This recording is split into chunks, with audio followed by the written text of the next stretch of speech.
আর অন্যান্য আমাদের দেশে কিছু আছে শিয়ারা মিছিল করে, এগুলো থেকে দূরে থাকবেন। তাজিয়া মিছিল আশুরার দিন আসলে ওই শহরের মধ্যে বিহারি শিয়া, আকবর শাহ, ফিরোজ শাহ এদিকে এলাকাতে, পাহাড়তলি এলাকাতে আরে মহরমের 1 তারিখ থেকে প্রতিদিন রাত্রে দুল ফিডার মানুষকে ঘুম যাইতে দেয় না। 10 তারিখ একটা বড় একটা মূর্তি বানাবে, একটা মাজার বানাবে, এখানে নাকি আমাদের যে সৈয়দিনা ইমাম হাসান হুসাইনের একটা মানে লাশের একটা মূর্তি বানায়, পুরা শহরে ঘুরে ঘুরে তাজিয়া মিছিল করবে, নিজের পিঠে নিচে আঘাত করবে, হাই হাসান হাই হুসাইন। এভাবে এই যে একটা শিয়া ফেরকায়ে বাতিলা, ইরান শিয়া প্রধান দেশ, ফেরকায়ে বাতিলা ইরানে আপনি গুগলে চার্জ দিবেন, শতকরা 95%, 95% ওখানে শিয়া মুসলিম। আর আরবের মধ্যে, মিডল ইস্টের মধ্যে সুন্নি মুসলিম, আমরা হলাম সুন্নি মুসলিম, ওরা হলো শিয়া মুসলিম। শিয়াদের আলাদা আকীদা। তারা আলীকে প্রাধান্য দিতে গিয়ে আবু বকর, উমর রাদিয়াল্লাহু আনহুকে গালমন্দ করে, নাউযুবিল্লাহি মিন যালিক, আয়েশা সিদ্দিকাকে অপবাদ দেয়। এই জন্য এইসব থেকে আপনারা সম্পূর্ণ দূরে থাকবেন। আমরা আহলে বাইতকে ভালোবাসি, তবে আহলে বাইতকে ভালোবাসার নাম করা আবু বকর উমরকে যদি আপনি গালি দেন, এটা হবে আপনি এক্সট্রিমিজম। এটা আপনার মানে এক পক্ষ নিতে গিয়ে আর অন্য সাহাবীদেরকে গালি দেওয়া, এটা ইসলাম কখনো ভালোবাসে না। যেভাবে খ্রিস্টানেরা ঈসা নবীর জন্ম থেকে ইংরেজি ক্যালেন্ডার শুরু করেছে, মুসলমানেরা, সাহাবীরা তারা চাইলে মিলাদুন নবী থেকে ক্যালেন্ডার গণনা করতে পারত।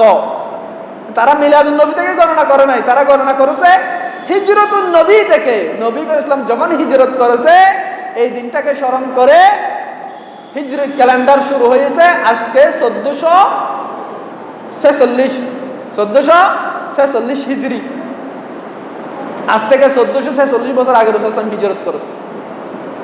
আমাদেরকে কেন চাঁদের ক্যালেন্ডার দেয়া হয়েছে, এটার একটা কারণ বলতেছি, খুব গভীরভাবে দেখেন। আমরাও তো চাইলে সূর্যের ক্যালেন্ডার নিতে পারতাম। চাঁদের ক্যালেন্ডারে কিন্তু বছর গলে যায়, জানেন? সূর্যের ক্যালেন্ডারে বছর কিন্তু 365 দিন থাকে। চাঁদের ক্যালেন্ডারে 29 তারিখ চাঁদ উঠতেছে, বছর আস্তে আস্তে কিছু হয়ে যাচ্ছে, মানে বছরে নাকি 10-11 দিন কমে যায়। এভাবে কমতে কমতে মানে আপনি রমজান পেয়েছেন শীতকালে, আবার রমজান শীতকাল পাবেন প্রায় 25 বছর 30 বছর পরে। আমরা ছোটবেলায় শীতকালে রমজান পেয়েছিলাম, এখন রমজান পড়তেছে গরমকালে, আরো 5-10 বছর পরে ঘুরতে ঘুরতে রমজান আসবে শীতকালে।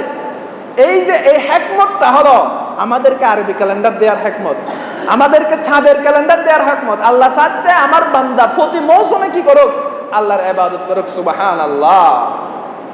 শীতকালে রোজার কি মজা, গরমকালে রোজার কি মজা, শীতকালে লাইলাতুল কদরের ইবাদতের কি মজা, গরমকালে রোজার কি মজা, গরমকালে কুরবানি দিলে কি আনন্দ, শীতকালে কুরবানি দিলে কি আনন্দ, গরমকালে হজ করলে কেমন, শীতকালে হজ করলে কেমন, বর্ষাকালের কুরবানি কেমন, গ্রীষ্মকালের কুরবানি কেমন। এই যে বান্দা সব মৌসুমে ইবাদত করবে এবং আনন্দ উপভোগ করবে, আল্লাহর শুকরিয়া করবে। এই জন্য আল্লাহ তাআলা উম্মতে মুহাম্মদীকে চাঁদের ক্যালেন্ডার দিয়েছে। সুবহানাল্লাহ। মুসলমানদেরকে চাঁদের ক্যালেন্ডার কেন দেয়া হয়েছে? 2 নম্বর হিকমত হলো, রসুল এটা পুরা বিশ্বের জন্য রসুল। আগের নবীরা আসতো একটা কওম, একটা দেশ, একটা জাতিকে কেন্দ্র করে, কিন্তু আমাদের রসুল এসেছে ওয়ামা আরসালনাকা ইল্লা রাহমাতাল লিল আলামিন। রাহমাতাল লিল আলামিন। পুরা বিশ্বে এই নবী সাল্লাল্লাহু আলাইহি ওয়াসাল্লামের নবুয়ত চলবে। এমন অনেক দেশ আছে যেখানে সূর্য গায়েব হয়ে যায়, জানেন? যেখানে সূর্যই গায়েব হয়ে যায়, মানে 2 মাস সূর্য ওঠে না, 3 মাস সূর্য ওঠে না। এমনকি টানা সূর্য যখন ওঠে না, তারা তখন চাঁদকে দেখে দেখে তারা কি করে, তাদের অন্যান্য ধর্মীয় কাজকর্মগুলো করে থাকে। কিন্তু চাঁদ তো গায়েব হয় না। নরওয়েতে টানা 3 মাস সূর্যই উঠবে না, দিন রাত বরাবর চলবে ওখানে। তো তারা নামাজ কিভাবে পড়বে, রোজা কিভাবে রাখবে? ও তারা চাঁদ দেখে দেখে কি করবে, কাজ করবে। এখন কয় দিন যাচ্ছে, আর কয় মাস, এই মাসের কয় দিন বাকি আছে, নামাজের ক্যালেন্ডার গুলো তারা টাইম দেখে দেখে নির্ধারণ করবে। এই যে পুরা বিশ্বের আনাচে কানাচে যত উম্মতে মুহাম্মদী আছে, সবাই যেন এক ক্যালেন্ডারে আসতে পারে, এক ধরনের ইবাদতে অন্তর্ভুক্ত হতে পারে, এই জন্য উম্মতে মুহাম্মদীকে চাঁদের ক্যালেন্ডার দেওয়া হয়েছে। সুবহানাল্লাহ। রমজানে চাঁদ উঠছে, রমজান শুরু হয়ে গেছে, সূর্য উঠে নাই। এই যে উম্মতে মুহাম্মদী পুরা বিশ্বের মধ্যে থাকবে, এই জন্য আল্লাহ তাআলা উম্মতে মুহাম্মদীকে, এটা ইন্টারন্যাশনাল ধর্ম, এটা হলো ইন্টারন্যাশনাল একটা শরিয়া, এই জন্য উম্মতে মুহাম্মদীকে চাঁদের ক্যালেন্ডার দেওয়া হয়েছে। সুবহানাল্লাহ। তা আলোচনা ওদিকে লম্বা হয়ে যাচ্ছে। আমরা মুহররমের 10 তারিখে আমাদের করণীয় কি? আগামী বুধবার আসতেছে 10 তারিখ। রাসূল সাল্লাল্লাহু আলাইহি ওয়াসাল্লাম যখন মদিনায় হিজরত করলেন, মদিনায় কিছু ইহুদি বসবাস করত, তারা মুহররমের 10 তারিখ আসলে রোজা রাখত। তখন নবী ইসলাম সাহাবীদেরকে জিজ্ঞেস করলো, ইহুদিরা কেন রোজা রাখে? তখন ইহুদিদের থেকে জিজ্ঞেস করা হলো, ইহুদিরা বলল, এই দিন মূসা নবীকে এবং তার উম্মতদেরকে, অর্থাৎ মূসা নবীর উম্মত হলো বনি ইসরাইল, ইহুদিদেরকে এই দিন রক্ষা করেছে, এটার শুকরিয়া আদায় করার জন্য আমরা রোজা রাখি। ইহুদিরা উত্তর করলো। তখন নবী সাল্লাল্লাহু আলাইহি ওয়াসাল্লাম উত্তর করলো, নাহনু আহাক্কু বিমূসা, আমরা তো মূসার ব্যাপারে আরো অধিক হক রাখি, আমরা তো মূসা নবীকে আরো বেশি ভালোবাসি, আমরাও এই দিন রোজা রাখবো।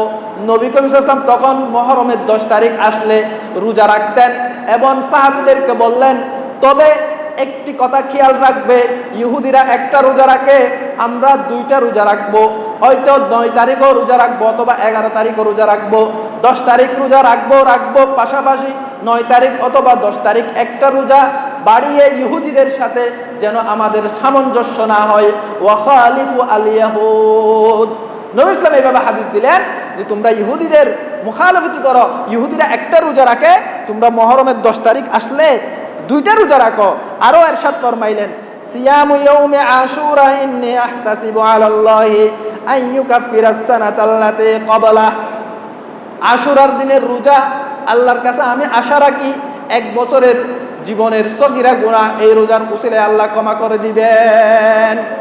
সুতরাং এই আশুরার রোজা আমরা সবাই রাখার জন্য সর্বাত্মক এখন থেকে মনকে দৃঢ় করব।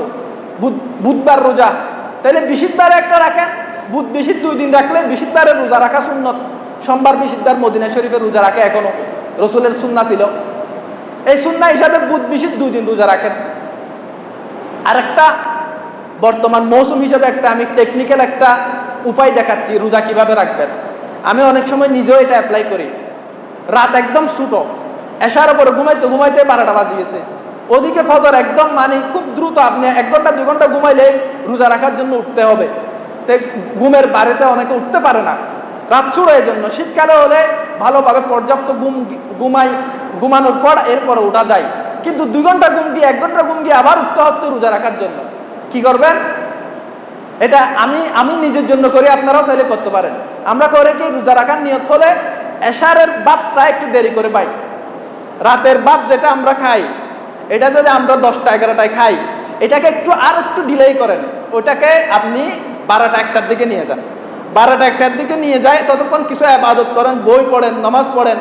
12টা 1টার দিকে এশারের বাদ এটা খেয়ে ভালো করে টেট করে রোজার নিয়তে আপনি আবার ঘুমাই যান, ওই ফজরের টাইমে আপনি নামাজ পড়তে উঠবেন, হয়ে গেল রোজা। মানে আপনাকে আবার ফজরের টাইমে অ্যালার্ম দিয়ে উঠা রাত ছোট এই জন্য, এরপরে তাড়াহুড়া করে ভাত রাধা, এরপরে আবার এগুলো খাওয়া, গরিব টাইম দেখা, অনেক লম্বা একটা মানে কষ্ট।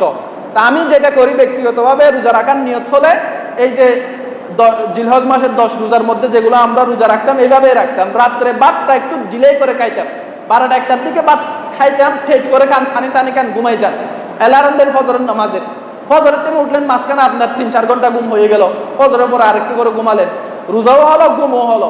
এটা একটা জাস্ট একটা টেকনিক দেখালাম, কারো যদি মন চায় এভাবে রাখতে পারেন। আর যদি বাসা বাড়িতে থাকেন তাহলে আপনি ঠিকই যথাসময়ে অ্যালার্ম দিবেন, উঠবেন, ভাত একটু গরম গরম খাইতে ভালো লাগবে, রাত্রে গ্যাসের মধ্যে দিয়ে ভাত রান্না করে খেয়ে ফেলেন। আপনি যত বড় রোজা রাখবেন আপনার পেটের জন্য তত ফায়দা হবে, গ্যাস্ট্রিক ফালাই যাবে, আলসার, ক্যান্সার, পেটের যত রোগ আছে, ডায়াবেটিস, সব এই রোজার মাধ্যমে আল্লাহ তাআলা, কারণ বিজ্ঞানীরা গবেষণা করছে, যখন মানুষ দীর্ঘক্ষণ না খেয়ে থাকে, পেটের মধ্যে যেগুলো আমাদের ক্ষতিকারক জীবাণু আছে ওগুলোকে, আর কিছু ভালো জীবাণু আছে ওগুলো খেয়ে ফেলে। পেট যখন খালি থাকে, পেট খালি থাকলে ওখানে ভালো জীবাণুগুলো, ক্ষতিকারক জীবাণুগুলোকে কি করে খেয়ে ফেলে, কোনো কিছু না পেয়ে ওগুলোকে খেয়ে ফেলে, তখন পেট ক্লিয়ার হয়ে যায়। সুবহানাল্লাহ। এই জন্য আমরা রোজা রাখলে আপনার স্বাস্থ্য বাড়বে, কখনো স্বাস্থ্য কমবে না। হিম্মত হিম্মত, আমাদের হিম্মত হয় না, এত লম্বা রোজা কিভাবে থাকবে? এই জন্য হিম্মত করেন, রোজা রাখবেন, আনন্দ পাবেন, মজা পাবেন, ভালো লাগবে। এই হলো আশুরার দিনের করণীয়। স্বল্প সময়ে আমি বললাম। আর অন্যান্য আমাদের দেশে কিছু আছে, শিয়ারা মিছিল করে, এগুলো থেকে দূরে থাকবেন। তাজিয়া মিছিল আশুরার দিন আসলে ওই শহরের মধ্যে বিহারি, শিয়া, আকবর শাহ, ফিরোজ শাহ, এদিকে এলাকাতে, পাহাড়তলি এলাকাতে, আরে মহরমের 1 তারিখ থেকে প্রতিদিন রাত্রে ডুল ফিডার, মানুষকে ঘুম যাইতে দেয় না।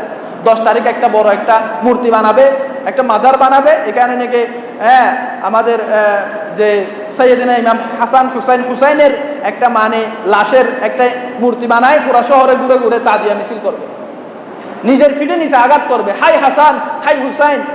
এভাবে এই যে একটা শিয়া ফেরকায়ে বাতিলা, ইরান শিয়া প্রধান দেশ, ফেরকায়ে বাতিলা ইরানে আপনি গুগলে সার্চ দিবেন, শতকরা 95%, 95% ওখানে শিয়া মুসলিম।